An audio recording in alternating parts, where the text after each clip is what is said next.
அடுத்ததாக நாங்கள் பாஸ்டர் ஆண்டன் ராசநாயம் அவர்கள் கலையத்தில் வந்து நிற்கிறார். அவரையும் நாங்கள் இப்பொழுது அரவழைப்போம். பாஸ்டர் ஆண்டன் ராசநாயம், வாருங்கள், வந்து 110 நாடுகளுடன் நீங்களும் உங்களுடைய வார்த்தையை பகிர்ந்து கொள்ளுங்கள். God bless you. I would like to invite Pastor Anton Rasnaim at this moment. He's waiting to come and share as well with what God has instilled upon his own heart and spirit to come and share with the 110 nations waiting to listen to him and the word. Let's welcome him. God bless you, Pastor. God bless you, sister. நாங்கள் இன்றைக்கு எங்களுடைய ஆண்டவராகிய இயேசு கிறிஸ்து எங்களுக்கு விடுதலையை தருகிற தெய்வம் என்பதை பற்றி பார்க்க போகிறோம். நாங்கள் ஜெபத்துடன் ஆரம்பிப்போம்.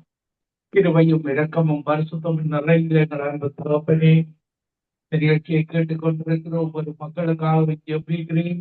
ஆண்டவரே, தமிழ் மக்கள் குட்டிகளை தேடி ஒரு நாடுகளாக இடங்களாக போய் கொண்டிருக்கிறார்கள். நான் அந்த கடைசி காலத்துல உம்முடைய பரலோகத்தை நோக்கி பார்த்து ஓடு, நீதான் அந்த விடுதலை நாயகன் என்பதை ஒவ்வொருத்தரும் அறிந்து கொள்ள, விடுதலை அது நிலையான விடுதலை உன்னுடைய ஒன்றான மீட்பவனிடத்திலே இருந்து இயேசு கிறிஸ்துவிடத்திலே இருந்து வருகிறது என்பதை ஒவ்வொரு தமிழ் மக்களும் அறிந்து கொள்ள திருப்பி செய்வீராக. என்னுடைய வாயின் வார்த்தைகளும் இருதயத்தின் தியானங்களும் உமக்கு பிரியமாக திருப்பி செய்வீராக. துதியான மகிமை ஒன்றான மீட்பவனாகிய உமக்கே செலுத்தி ஆண்டவருமாகிய இயேசு கிறிஸ்துவின் நாமத்தில் ஒருவரையும் ஆசீர்வாதத்தை ஜெபிக்கிறேன். எங்களை பிரதிக்கிறேன் நல்ல பிதாவே, ஆமென். ரட்சிக்கப்பட்ட எங்கள் ஒவ்வொருவரையும் பரிசுத்த ஆவியானவர் எங்களை நிறைந்திருக்கிறார். பரிசுத்த ஆவியின் அபிஷேகத்தினால அவர் பரலோகத்திலே இருந்து அனுப்பப்பட்ட பரிசுத்த ஆவியானவர் எங்களுக்கு அந்த பலத்தை தருகிறார். இயேசு கிறிஸ்துடைய பலத்தை, என்னை பலப்படுத்துகிற இயேசு கிறிஸ்துவினால் எல்லாம் செய்ய பலன் உண்டு. அவரால எங்களால் முடியாத காரியங்கள் எல்லாம் அவருடைய பலத்தால செய்ய முடியும். பரிசுத்த ஆவி அப்போஸ்தலர் 1:8 சொல்கிறது, பரிசுத்த ஆவி உங்களிடத்துல வரும் பொழுது பலத்தை பெற்றுக் கொள்கிறோம். பலங்காலங்களை இயேசுவுக்கு சாட்சியாக நிறுத்துகிறது.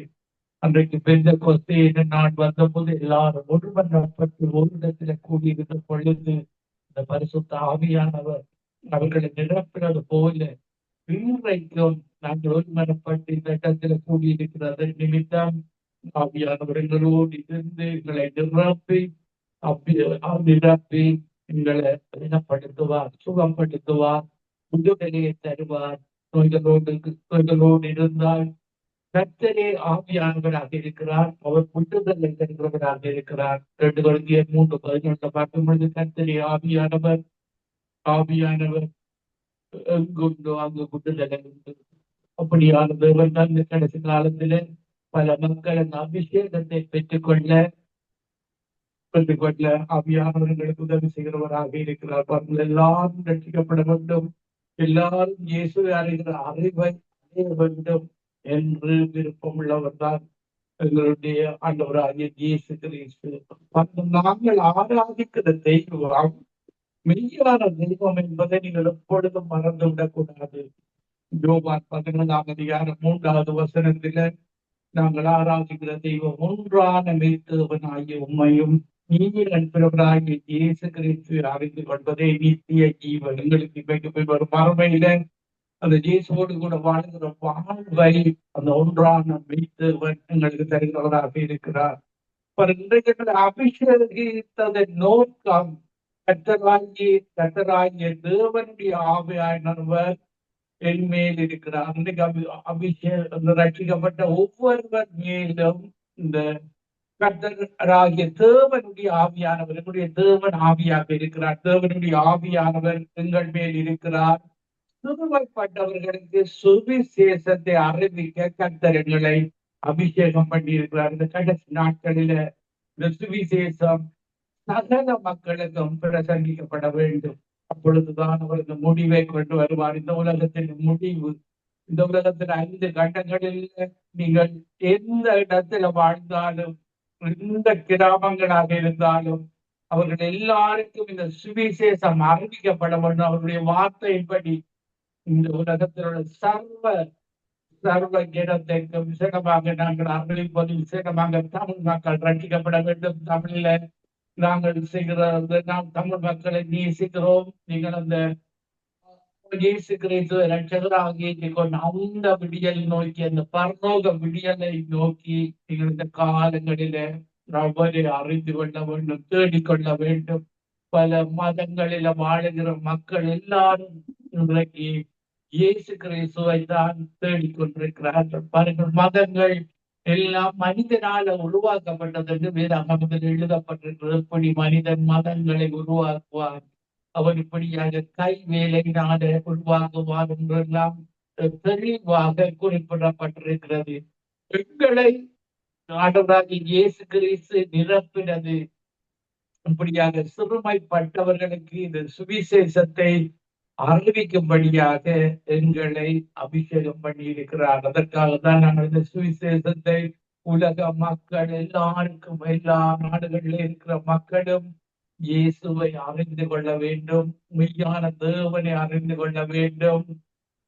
நாங்கள் அடுத்த ஏசாயா 61ஆம் அதிகாரம் 1வது வசனத்திலே இருந்து பார்க்கும் பொழுது, இருதயம் நொறுங்குண்டவர்களை காயம் கட்டவும், நறுங்குண்ட இருதயத்தில கவலைப்படுகிறவர்கள், தூக்கப்படுகிறவர்கள், சிறைப்பட்டவர்களை விடுதலையாக. சிறை என்பது ஒரு பாவத்துக்கு, நீங்கள் பாவத்துல பிடிபட்டிருந்தால் இந்த பாவ சிறை உங்களை சிறையாக்கி கொள்கிறது. உலகத்தில் ஒரு மனிதன் பாவம் செய்யும் பொழுது உலக சிறைக்கு நாங்கள் போகிறோம். ஆனால் இந்த உலகத்தில் அதிபதி சாத்தானாக இருக்கிறார். இந்த உலகத்தில் சொந்தக்காரன் எங்களுடைய தேவனாக இருக்கிறார். சொந்தக்காரன் இந்த உலகத்தை உருவாக்குற தேவன், இந்த உலகத்தை படைத்த தேவன், மனுக்குலத்தை படைத்த தேவன், விடயங்களை படைத்த எல்லாவற்றையும் கிரியேட்டர் எங்களுடைய ஒன்றான மெய்த்தேவன். வெள்ளியும் பொன்னும் அந்த ஒன்றான மெய்த்தேவனுடைய நாங்கள் அவருடைய பிள்ளைகளாக அவருடைய அபிஷேகத்தை எங்களுக்கு அவர் தந்து எங்களை நிரப்பி மகளாக இன்றைக்கு ரட்சிக்கப்பட்ட ஒவ்வொருவரையும் அழைத்திருக்கிறார். நாங்களும் பாவத்தில் சிறைப்பட்டிருந்தோம்.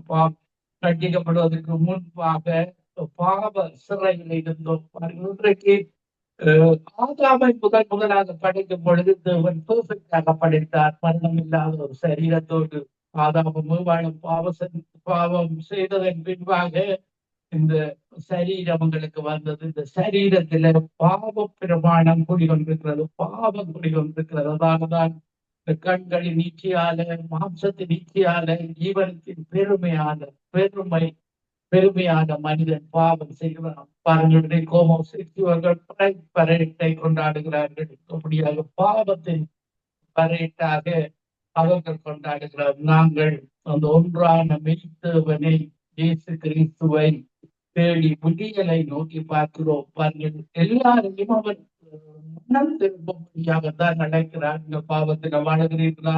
இப்படி ஒரு நிச்சயத்தை பாவம் என்ன பாவமாக இருந்தாலும் வச்சாலும் பேசிக் தரும் கொலைகள், கோரிகள், இப்படியான பாவத்தில தொடர்ந்து வாழக்கூடாது என்று தேவன் விரும்புகிறார். பிசாசுதான் உங்களுக்கு இப்படியான எண்ணங்களை தந்து உங்களை பாவம் செய்ய வைக்கிறது. பாவம் உங்களுடைய மனதில ஒரு விதியாக, பிசாசனுடைய விதியாக போடப்படுகிறது. அதற்கு இடம் கொடுக்கும் பொழுது குறிப்பிட்ட காலம் எங்களுடைய மனதில விதியாக முளைக்கிறது, பாவம் முளைக்கிறது. இப்படியாக அது கற்பம் தரித்து பாவத்தை பிறப்பிக்கிறது. பாவம் பூரணமாகும் பொழுது அது மரணத்தை தருகிறது. மரணத்தின் பின்பு நரகத்துக்கு, அந்த பாவத்துக்கூடாக நரகத்துக்கு எடுத்து செல்கிறதாக இருக்கிறது.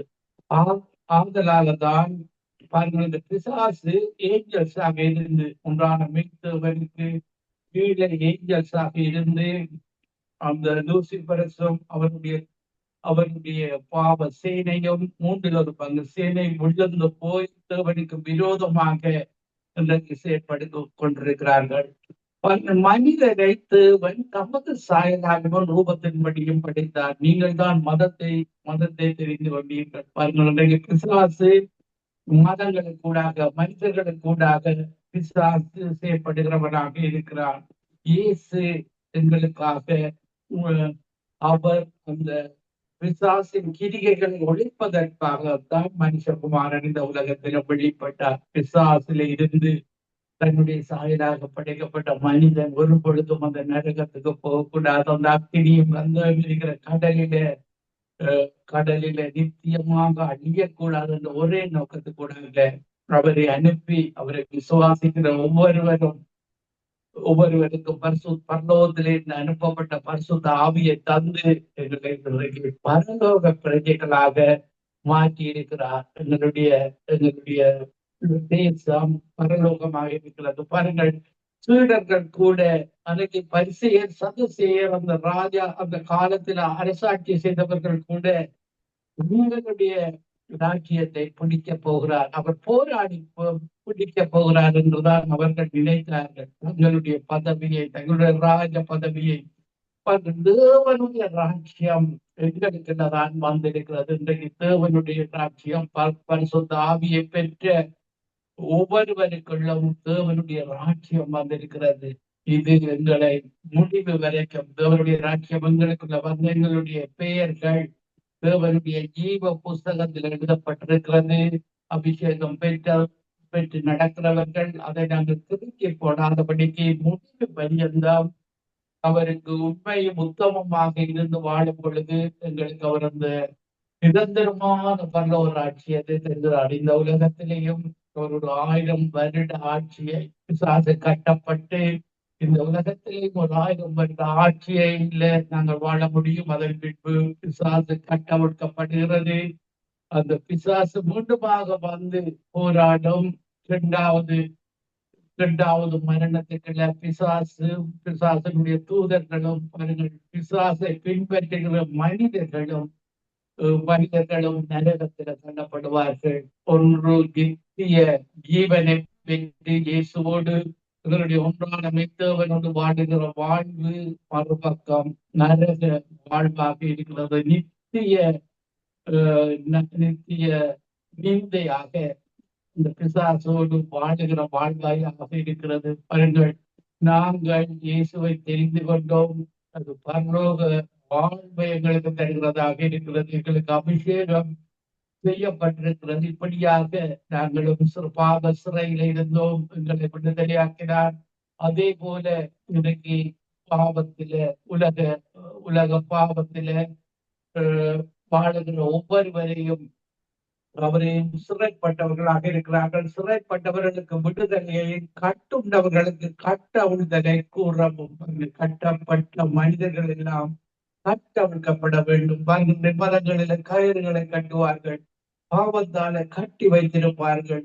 அதற்கு மேலாக துரைத்த ஆவிகள், வான்மண்டலத்தில் உள்ள பொல்லாத ஆவிகள், இப்படியாக இயேசு எங்களுக்காக போராடுகிறவராக இருக்கிறார். பாருங்கள், எங்களுக்காக அந்த அபிஷேகத்தின் மூலமாக பிசாசின் கிரிகைகளை எங்களுக்கு அந்த அதிகாரத்தை தந்திருக்கிறார். பாருங்கள், இயேசு மரணத்தின் அதிகாரிகள் சாத்தானையும் தன்னுடைய மரணத்தினால் வெற்றி சிறந்து அவருடைய ஆவியை எங்களுக்கு தந்து பிசாசை துரத்துகிற அதிகாரத்தை தந்திருக்கிறார். கட்டுண்டவர்களை இப்படியாக சாபத்தில கட்டுண்டவர்களை கட்டவிழ்த்து விடும்படியாக அந்த அபிஷேகத்தை எங்களுக்கு தந்திருக்கிறார்.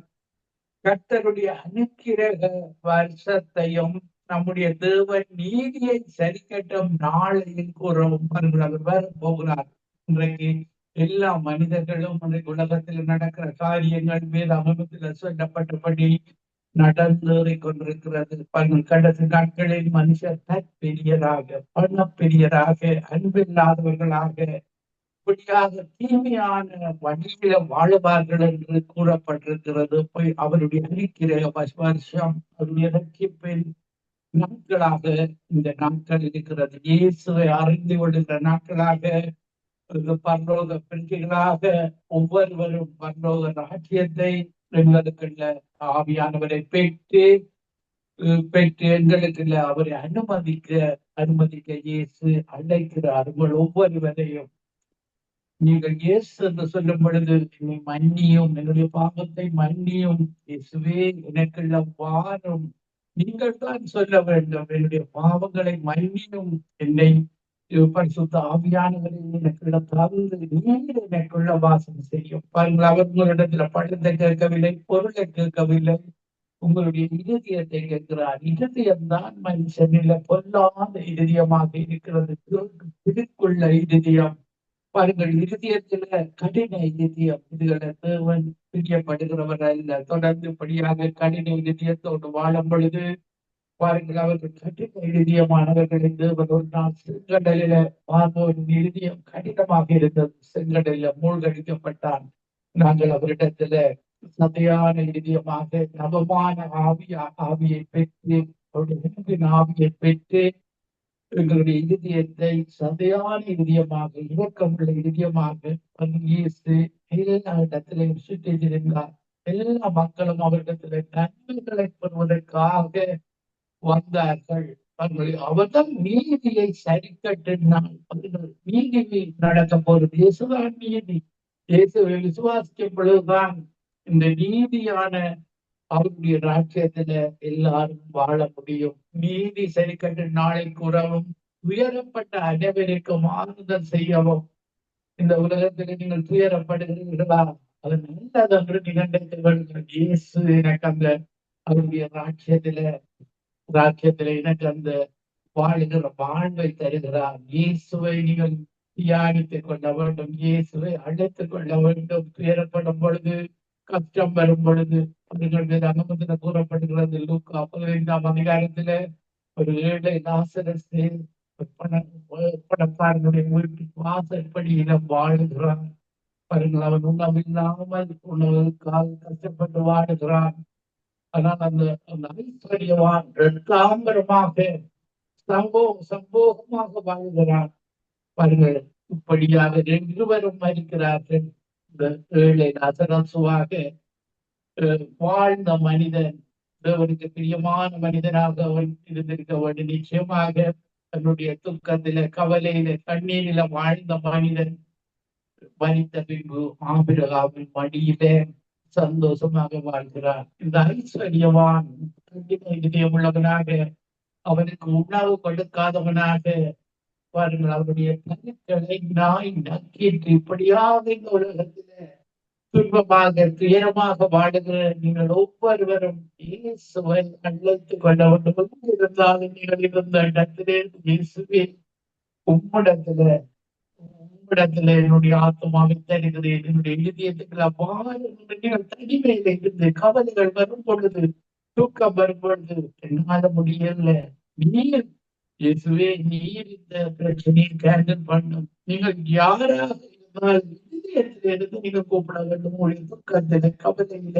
கண்ணீரில, உங்களுடைய உறவினர்களின் மரணத்தில, உங்களுடைய உறவினர் சொந்தக்காரர், உங்களுடைய அப்பா அம்மா யாராவது இறந்திருந்தா கூட நீங்க அப்பொழுதுதான் பல மனிதர்கள் தங்களுடைய இதயத்தில இருந்து பேசுவார்கள். நீங்கள் அவரை பண்ணி கேட்க கூடாது. எனக்கு செய்யும், நான் உம்முடைய மனிதர்கள் இன்றைக்கு நிற்கிறார்கள். இயேசுவை அறிந்து கொள்வது என்பது மத பிரச்சாரம் என்று. மத பிரச்சாரம் அல்ல, மனதை மாற்றிக் கொள்ளுவது. தூக்கம் வரும் பொழுது, கவலை வரும் பொழுது அந்த இயேசுவை அழைத்து பாருங்கள். இயேசு அந்த தூக்கத்துல உங்களுக்கு இடைப்படுவார், உங்களுக்கு சமாதானத்தை தருவார். தெய்வத்தான் எங்களுடைய ஆண்டவராக இயேசு கிறிஸ்து. ஏதோ ஒன்றும் நடக்கவில்லை மாதிரி தான் ஆரம்ப காலங்களில தெரியும். ஆனால் அவர் அனைத்து ஜபங்களை கேட்கிறதவனாக இருக்கிறார். நாங்கள் சங்கீதத்துல பார்க்கும் பொழுது, சங்கீதம் 94 காது உள்ளவர் கேளாரோ, கண் உள்ளவர் பார்க்காரோ. நாங்கள் உயிரோடு இருக்கிறது போல எங்களை படைத்த தேவனும் உயிருள்ள தெய்வம் என்பதை நீங்கள் அறிந்து கொள்ள வேண்டும். எங்களைப் போல அவருக்கும் காது இருக்கிறது, கண் இருக்கிறது. நாங்கள் எங்களுக்கு உள்ளான மனுஷனில ஆவி, ஆத்மா, சரீரம் இருக்கிறது. வெளியான மனுஷனில சரீரம் இருக்கிறது. பாருங்கள், உள்ளான மனுஷனில ஆவியும் ஆத்மாவும் இருக்கிறது. பாருங்க, நாங்கள் 2 நிலையிலே இருக்கிறோம். ஆவியும் ஆத்மாவும் இணைந்து நாங்கள் செயல்படும் பொழுது தேவனுக்கு பிரியமாக, பைபிள் வசனத்துக்கு பிரியமாக செயல்படுவோம். ஆத்மாவும் சரீரமும் இணைந்து செயல்படும் பொழுது அது சரீரத்துக்கு பிரியமாக செயல்படும். கண்களின் இச்சைக்கு, மாம்சத்தின் இச்சைக்கு, ஜீவனத்தின் பெருமைக்கு உலக மக்கள் வாழ்கிறார்கள். இயேசு அறியாத காலத்துல நாங்கள் இப்படித்தான் மாம்சத்தையும் சரீரத்தையும் ஆத்மாவின் சரீரத்தை நேசித்து வாழ்ந்தோம். சரீர பிரகாரமான காரியங்களுக்கு முதலிடம் கொடுத்தோம். ஆனால் இயேசு அறிந்த பின்பு அவர் அவர் சொல்லுகிறார் மத்தேயு 6:33 முதலாவது பரலோக ராஜ்யத்தையும் அவருடைய நீதியை தேடுங்கள், மீதி எல்லாம் உங்களுக்கு கொடுக்கப்படும். இப்படியாக துயரப்பட்டவர்களே அந்த ஏழை லாசரசு ஆபிரகாமின் மடியில சந்தோஷமாயிருக்கிறது போல இந்த உலகத்துல துயரம் இருக்கலாம், துக்கம் இருக்கலாம், எல்லாரையும் அவர் பரலோக ராஜ்யத்துல மகிழ்ச்சியா இருக்கிற தெய்வம் தான் ஆண்டவராகிய இயேசு கிறிஸ்து. இரக்கமுள்ள தேவன். நாங்கள் 3வது வசனத்திலே பார்க்கும் பொழுது சீயோனிலே துயரப்பட்டவர்களை சீர்படுத்தவும் அவர்களுக்கு சாம்பலுக்கு பதிலாக சிங்காரத்தையும் பாருங்கள். யோபு பிசாசு சோதிக்கப்படும் பொழுது கூட சாம்பலில் உட்கார்ந்திருந்தான் துக்கம் உள்ளவனாக.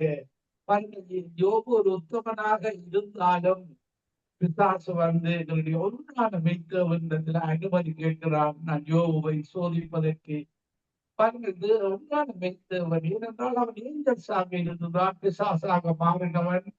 தேவன் தான் இருக்கிறார். பாருங்கள், அந்த பரலோக ஆவிகள் எல்லாவற்றிற்கும் தேவாதி தேவனாக, கர்த்தாதி கர்த்தனாக, அல்பாவும் ஒமேகாவுமாக, தேவர்கள் எல்லாவற்றிற்கும் மேலான தேவனாக எங்களுடைய தேவன் பெரியவராக இருக்கிறார்.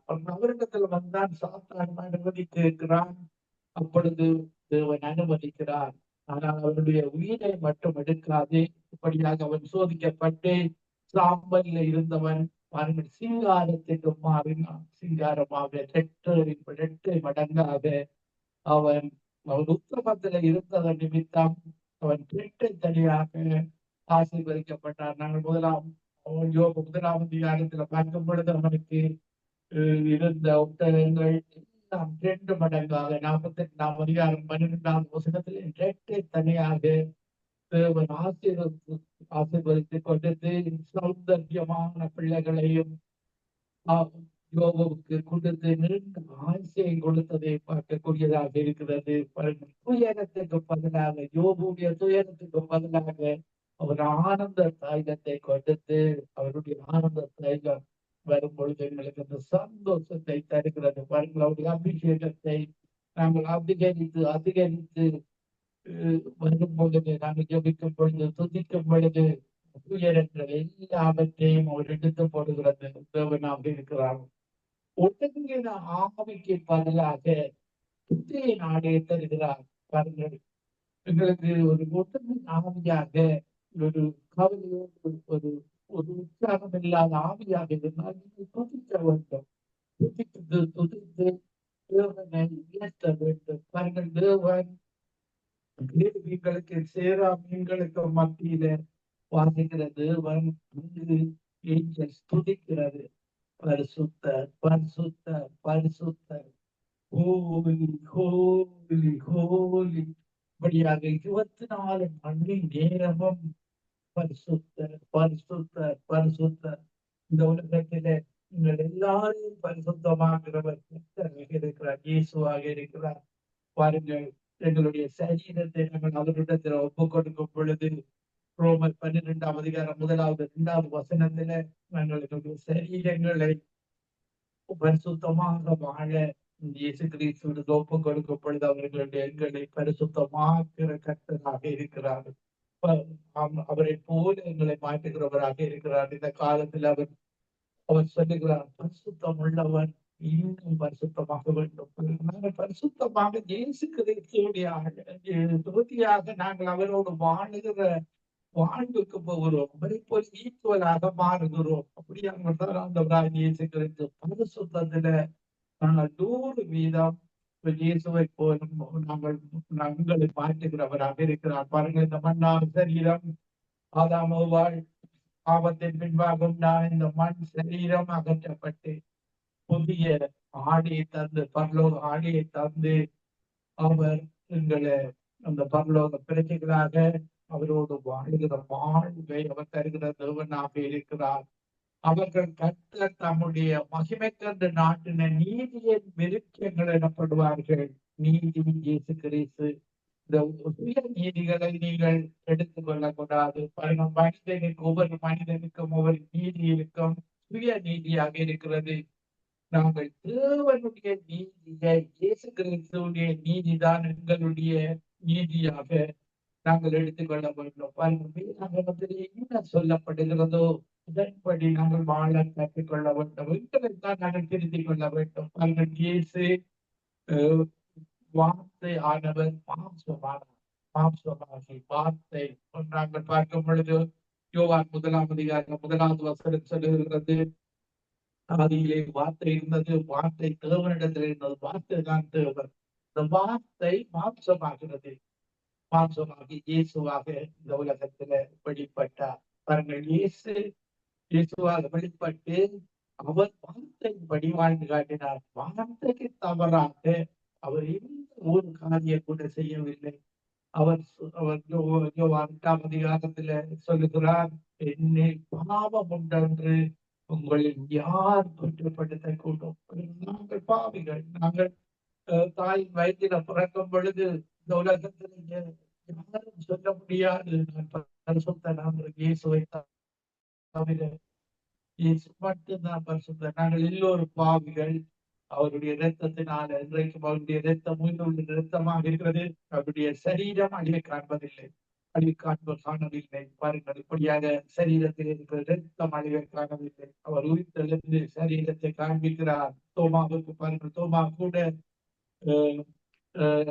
டவுட் படும் பொழுது என்னுடைய சரீரத்தை, என்னுடைய காயங்களை பார் என்று சொல்லி தோமாவுக்கு காண்பிக்கிறார். பாருங்கள், இப்படியாக இரத்தத்தோடு உயிர்த்தெழுந்த தேவன் தான் ஆண்டவராகிய இயேசு கிறிஸ்து. பாருங்கள், இந்த தோமாதான் சென்னையில போய் பாருங்கள் இயேசுக்காக மறித்து இன்றைக்கு இந்தியா இலங்கை தேசங்களில பல மக்கள் ரட்சிக்கப்படுவதற்கு தோமா சென்னையில மறித்ததுதான் காரணமாக இருக்கிறது. இப்படியாக ஒவ்வொரு விதையும் தேவனுக்கென்று இயேசுக்காக ஒரு விதை பறிக்கும் பொழுது அந்த விதை பல லட்சம் மக்களை இயேசுக்கிட்ட சேர்க்கிறது. ஆஸ்திரேலியாவில் இருந்த குடும்பம் வந்து 2 பிள்ளைகளும் ஒரு கணவனும் வந்து இயேசுவுக்காக இந்திய தேசத்துல மறித்தார்கள். அந்த விதையின் மூலமாக நல்ல மக்கள் இயேசுவிடத்துல வருகிறார்கள். அவர்கள் இயேசுவை போல அவருடைய பிள்ளையும் தன்னுடைய கொலை செய்தவர்களை மன்னிக்கிறார். இயேசுவனுடைய இரக்கமாக இருக்கிறது. பாருங்கள், இயேசு சிலுவையில் இருக்கும் பொழுது சொன்னதைத்தான் நாங்கள் கைப்பற்ற வேண்டும். இவர்கள் அறியாமல் செய்கிறார்கள், இவர்களை மன்னியும். இதுதான் இயேசுவனுடைய கொள்கையாக இருக்கிறது. இப்படித்தான் அவர்களும் இவர்கள் அறியாமல் என்னுடைய கணவரை கொலை செய்தார்கள், இவர்களை மன்னியும், இயேசு உங்களை நேசிக்கிறார். இதுதான் இயேசுடைய கொள்கையாக அவருடைய பரலோக ராஜ்யத்துக்கு அழைத்து செல்கிற வாழ்வாக இருக்கிறது. அந்த மதங்களில் அவர்களுக்கு இன்றைக்கு பின்பு மரணத்தை பற்றி அறியாதவர்களாக இருக்கிறார்கள். இயேசுவுக்காக மரிக்கும் பொழுது அந்த ஆத்துமா சரீரம் மண்டத்துல போகிறது, அந்த ஆத்துமா தேவனுடைய பரிவிடத்துக்குள்ள போய் நிற்கிறது என்று வெளிப்படுத்துகிற விசேஷத்துல சொல்லப்பட்டிருக்கிறது. இயேசுவுக்காக மரிக்கிறவர்கள் ஒரு நாள் அவர்கள் தேவனிடத்துல கேட்பார்கள், எங்களுடைய ஆத்துமாவை கொலை செய்தவர்களுக்கு எப்பொழுது நீதி செய்கிறதா எங்களுடைய தேவனாக இருக்கிறது. அவர்கள் மனம் திரும்பாத பட்சத்தில அவர்கள் சில இப்படி கிறிஸ்தவர்களை கொலை செய்தவர்கள் பல மனம் திருப்பி விடுவார்கள். மனம் திரும்பினால் தேவன் அவர்களை இந்த பரலோக ராஜ்யத்தில சேர்ந்து கொள்ளுகிற தேவனாக இருக்கிறார். மனம் திரும்பாத பட்சத்தில அவர்கள் ஒரு நாள் கோபாக்கினை நாளாக பிசாசை தண்டிக்கும் பொழுது மதங்களின் தண்டிக்கிறவராக இருக்கிறார். மதங்களின் தேவர்களை தண்டிக்கிறவராக இருக்கிறார். நீங்கள் நாங்கள் எரேமியா 10ஆம் அதிகாரம் 11வது வசனத்துல பார்க்கும் பொழுது அந்த மதங்கள் எல்லாம் ஒரு நாள் அழிந்து விட்டோம். அதை அவர் மதத்தில் உள்ளவர்களுக்கு சொல்லுங்கள் என்று கட்டளையிட்டார். மனிதனால் உருவாக்கப்பட்ட தேவர்கள் இந்த தேவர்களை தண்டிக்கிற ஒரு நாள் தண்டிக்கிற தேவனாக இருக்கிறார். மெய்த்தேவனுக்கு தான் அந்த அதிகாரம் இருக்கிறது. இன்றைக்கு பல மனிதர்கள் மதங்களை தெரிந்து கொள்கிறார்கள். ஒரு நாள் அவர்கள் மனம் திரும்பாத பட்சத்தில் அவர்களுடைய தேவர்களை தண்டிப்பார். தேவர்களை தண்டிக்கும் பொழுது நீங்களும் தண்டிக்கப்படுவீர்கள். அதனால அவர்கள் தேவன் உங்களுடைய மத தேவர்களை தண்டிக்க முன்பாக நீங்கள் மனம் திரும்பி விடும் பொழுது அவர்களை தேவனுடைய பிள்ளைகளாக ஒன்றான தேவனுடைய பிள்ளைகளாக அவர் அவர் மாற்றிக் கொள்ளுகிறார். பாருங்கள், நாங்கள் தேவனை பார்க்கும் பொழுது 2 தீமோத்தேயு 5ஆம் அதிகாரம் 6ஆம் அதிகாரம் 16வது வசனங்களை பார்க்கும் பொழுது 1 தீமோத்தேயு 6ஆம் அதிகாரம் 16வது வசனத்தில் பார்க்கும் பொழுது எங்களுடைய தேவன் ஒருவரால் சாவாமை உள்ளவர், அவர் உயிர் உள்ளவர், ஒருவரால் சாவாமை உள்ளவர், சேரக்கூடாத ஒளியில் வாசப்படுகிறவர், ஒருவரும் சேரக்கூடாது, மனுஷரில் ஒருவரும் கண்டிடாதவர். மனுஷன் இருக்கிறது ஆவி, ஆத்மா, சரீரம். என்னுடைய தேவன் இருக்கிறது ஆவியில, ஆவியானவராக இருக்கிறார். கர்த்தரே ஆவியானவர். பரலோகத்தில ஆவியாக இருக்கிறார். கேருபீன்களும் சேராபீன்களும் தேவனை புகழ்ந்து கொண்டிருக்கிறது. மனுஷ கண்களால காண முடியாது. மனுஷ கண்களினால, ஆவிக்குரிய கண்களால மரித்த பின்பு ஆவிக்குரிய கண்களாக இருக்கிறது. அந்த கண்களால் பார்க்கக்கூடியதாக இருக்கிறது. மனுஷரில் ஒருவர் கண்டிராதவரும் காணக்கூடாதவரும் இருக்கிறார். இன்னைக்கு மதங்களில் மதங்களாக இருந்தால் அந்த ஒன்றான மெத்தவன் உணர முடியாதவர்களாக இருக்கிறார்கள். ஏனென்றால் அவர்கள் அவர்களுடைய மாம்ச கண்களினால, சரீரத்தினால பாவத்துக்கூடாக தேடும் பொழுது அவர்களால் காண முடியாது. பாவத்துக்கு மன்னிப்பு கேட்டு பரிசுத்தமாகி தேடும் பொழுது என்னுடைய தேவன் வெளிப்படுகிறவராக இருக்கிறார். அவர் சொல்லியிருக்கிறார், பக்தி உள்ளவர்களை, நீங்கள் எந்த மதத்தில பக்தி உள்ளவர்களாக இருந்தாலும் பக்தி உள்ளவர்களை தேவன் தெரிந்தெடுக்கிறவராக இருக்கிறார். ஆனாலும் தன்னை வெளிப்படுத்துவார். இயேசு சரீரத்தோடும் வெளிப்படுவார், ஆவியாகவும் வெளிப்படுவார். இன்றைக்கு பல மக்கள் இயேசு தன்னுடைய தரிசனத்தை காண்பிக்கிறார். அவர்கள் காண்பிக்கைகள் அவர் ஒளியாக பரலோக உடையோடு காண்பிக்கிறார். சில சந்தர்ப்பங்களிலே அவர் தன்னுடைய சரீரத்தோடு உயிர்த்தெழுந்தவர், காயங்களோடு உயிர்த்தெழுந்தவர், இப்படியாக காயங்களோடும் காண்பிக்கிறவராக இருக்கிறார்.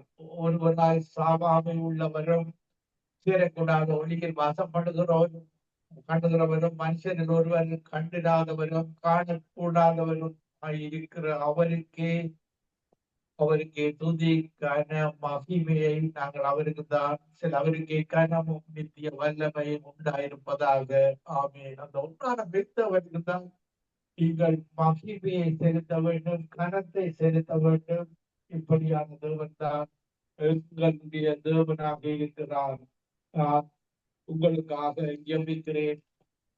இயேசுவே என்று கேளுங்கள். ரட்சிக்கப்படாதவர்கள் இயேசுவே என்னுடைய பாவங்களை மன்னியும் என்று கேளுங்கள். கிருபையும் இரக்கமும் பரிசுத்தமும் நிறைந்த எங்கள் அன்பு தகவனே, நிகழ்ச்சியை கேட்டுக்கொண்டிருக்கிற ஒவ்வொரு மக்களுக்காக ஜெபிக்கிறேன். ஆவியானவரே, ஒன்றான வைத்தவராகிய உண்மையும் அனுப்பினவராகிய இயேசு கிறிஸ்துவை வரைந்து கொள்வதே நித்திய ஜீவன். இந்த கடைசி காலத்தில இந்த உலகத்தில் உள்ள அத்தனை விசேடமாக தமிழ் மக்களும் உலக மக்களும் அந்த கட்சிகளாகிய இயேசு கிறிஸ்து அறிந்து கொண்ட அந்த பாவத்திலிருந்து, சாபத்திலிருந்து ஒரு விடுதலையை பெற்று இதுதான் இந்த விடியலை கொடுக்கிறவராக இருக்கிறேன். பரலோகத்தான் விடியலாக இருக்கிறது. அந்த விடியலை ஒவ்வொரு தமிழ் மக்களும் கண்டுகொள்ள இந்த உலகத்தில் உள்ள கவலைகள், கண்ணீர்கள், துக்கங்கள், மரணங்கள் எல்லாம் இல்லாமல், கவலை இல்லாத, கண்ணீர் இல்லாத, துக்கம் இல்லாத, மரணமே இல்லாத, ராக்கால்மே இல்லாத உம்முடைய ராஜ்யத்தில் ஒவ்வொருவரையும் உள்ளத்துக் கொள்வீராக. மக்கள் அறியாமல் இருக்கிறார்கள். அவருடைய அறியாமல் உள்ள காலங்களை மன்னித்து உடைய மகனாக மகளாக ஒவ்வொருவரையும் உள்ளத்துக் கொள்ளும். துதிகர மகிமை ஒன்றான மெத்தவனாய் உமக்கு செலுத்தி ஆண்டவரின் ரட்சகருமாய் இயேசு கிறிஸ்துவின் நாமத்தில் ஒருவரை இதயத்தின் ஆழத்தில் இருந்து ஆசீர்வதித்து ஜெபிக்கிறேன் நல்ல பிதாவே. ஆமீன், ஆமீன், ஆமீன்.